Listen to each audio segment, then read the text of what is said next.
আজকে তুমি আমি মোবাইলের পাগল, খেলার পাগল। আজকে তুমি আমি মেসির জন্য পাগল হয়ে গেছি। আজকে তুমি আমি ইউটিউবের পাগল, ফেসবুকের পাগল, টিকটকের পাগল।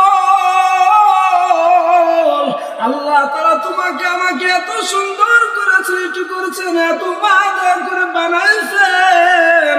ওই আল্লাহর জন্য কি একটু সময় বের হয় না রে মুসলমান? বারবার সতর্ক করে যাচ্ছি, বারবার আমি বলে যাই, এমন আল্লাহ যে আল্লাহ মানুষকে ছাড়ে দেয় কিন্তু ছেড়ে দেয় না। আল্লাহ যেদিন ধরবে এমন তোর কোনো বাপের শক্তি না, ওই দিন তোকে রক্ষা করবে রে মুসলমান।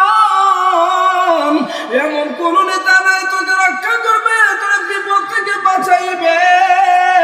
এরে সারা জিন্দেগি বছরের ক্ষমতা, টাকা পয়সা, একদিন দুই দিন এক সপ্তাহের মধ্যে সব কিছু শেষ হয়ে যেতে পারে।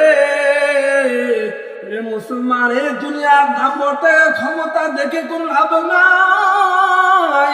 যদি সমাধান পেতে চাও আলোচনার দিকে ফিরে আসো, নবীর দিনের দিকে ফিরে আসো, আলেম ওলামাদের সাথে হাত রাখো এবং দিনের সহি বুঝতে করো। দিনের সহি ভাবে চলার, দিনকে সহি ভাবে মানার চেষ্টা করো। এই দুনিয়ার রং তামাশা বাদ দাও, এই দুনিয়াতে থাকতে পারবা না। তুমি টাকা পয়সা ইনকাম করো, কোনো বাধা নাই। তুমি চকুচুরা মনে চায় তুমি সেটা করো, কোনো বাধা নাই। তবে একটা কথা মনে রাখিও, মুসলমান তোমার ধর্ম ইসলাম। এরে মুসলমান, তুমি 24 ঘন্টায় যে কিছু করো না কেন, যা কিছু করো না কেন, দুটা জিনিস মাথায় রাখতে হবে। এক নাম্বার, আল্লাহ তাআলার হুকুম আছে কিনা। দুই নাম্বার, নবীর সুন্নাত আছে কিনা। যদি তুমি প্রত্যেকটা কাজ করো আর এই প্রত্যেকটা কাজের মধ্যে আল্লাহর হুকুম, নবীর সুন্নাত যদি থাকে, এই কাজটা তোমার ইবাদত হয়ে যাবে।